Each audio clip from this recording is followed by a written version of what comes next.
ফের ক্রাইম ব্রাঞ্চে হাজিরা পবন খেরার। সকাল 11টায় গেলেন গুয়াহাটির ক্রাইম ব্রাঞ্চের অফিসে। দ্বিতীয়বার জেরার মুখে কংগ্রেস নেতা। এই মুহূর্তে আমরা যে খবরে নজর রেখেছি, পবন খেরা, কংগ্রেস নেতা পবন খেরা তিনি আবারও ক্রাইম ব্রাঞ্চে হাজিরা দিলেন।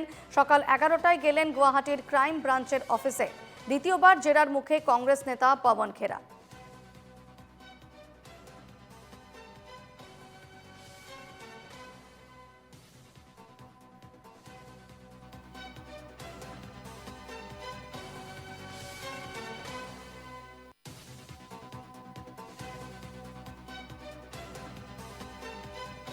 ক্রাইম ব্রাঞ্চে হাজিরা দিলেন কংগ্রেস নেতা পবন খেরা।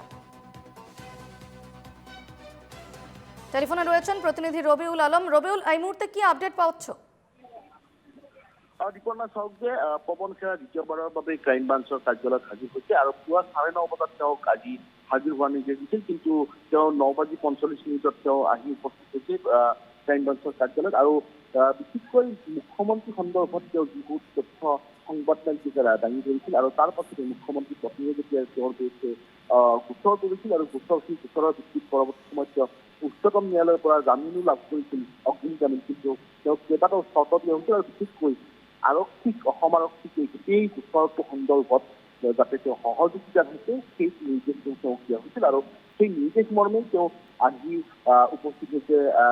কালি দিনটোত তেওঁ আহিছিল ক্ৰাইম ব্ৰাঞ্চৰ কাৰ্যালয়, আৰু ক্ৰাইম ব্ৰাঞ্চৰ কাৰ্যালয়ত উপস্থিত কৰি কালি প্ৰায় তেওঁক 11 ঘণ্টা জেৰা চলোৱা হৈছিল। আৰু 11 ঘণ্টা জেৰাৰ অন্তত তেওঁক যাবলৈ দিয়া হৈছিল নিশাৰ ভাগত। আৰু আজি তেওঁ পুনৰ হাজিৰ হোৱাৰ নিৰ্দেশ দিছে। ইতিমধ্যে তেওঁ আহি উপস্থিত হৈছে আৰু সেই বিষয়টো সন্দৰ্ভত ক্ৰাইম ব্ৰাঞ্চৰ শীৰ্ষ বিষয়া বা মহানগৰ আৰক্ষী আয়ুক্তই নিজেই যিহেতু গোটেই গোচৰটো তদাৰক কৰি আছে, তেওঁলোকে জেৰা চলাই আছে। আৰু আনফালে বাহিৰত পবন খেৰাৰ গোটেই গোচৰটোক বা পবন খেৰাৰ অপেক্ষাত কংগ্ৰেছৰ যিসকল শীৰ্ষ নেতা বিধায়ক, বিশেষকৈ কালি যিবোৰ আমি গৌৰৱবোৰ দেখিবলৈ পাইছিলো, তেওঁলোকে অপেক্ষা কৰি আছে। কিন্তু বিয়লি ভাগলৈ এই গোটেই গোচৰটো লক্ষণীয় হ'ব। তেওঁক পুনৰ তলব কৰে এই গোচৰটো, তেওঁক অন্য গোচৰত আকৌ তেওঁলোকৰ জাপি দিয়া হয়। এই গোটেই বিষয়টো বিয়লি ভাগলৈ অপেক্ষা কৰিব লাগিব। কিন্তু এই মুহূৰ্তত যদি মই কওঁ যে তেওঁক এই মুহূৰ্তত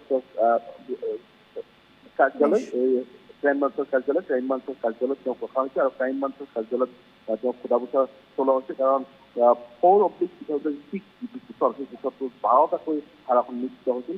তাৰ ভিতৰত DNSৰ 339/318/337/338/340 356/375 আৰু আনফালে জামিন অযোগ্য কেইবাটাও ধাৰা আছিল। ইয়াৰ ভিতৰত 337, 338, 363 এই তিনিটা ধাৰা যিহেতু সন্নিৱিষ্ট কৰা হৈছে। আৰু বিশেষকৈ ফৌজদাৰী, আনফালে মানহানি আৰু তথ্য বিকৃত কৰাৰ অভিযোগ তেওঁৰ বিৰুদ্ধে অনা হৈছে। এই গোটেই বিষয়টো, গোটেই গোচৰ প্ৰক্ৰিয়াটো কি ধৰণে আগবাঢ়ি পৰৱৰ্তী সময়ত সেয়া লক্ষণীয় হ'ব।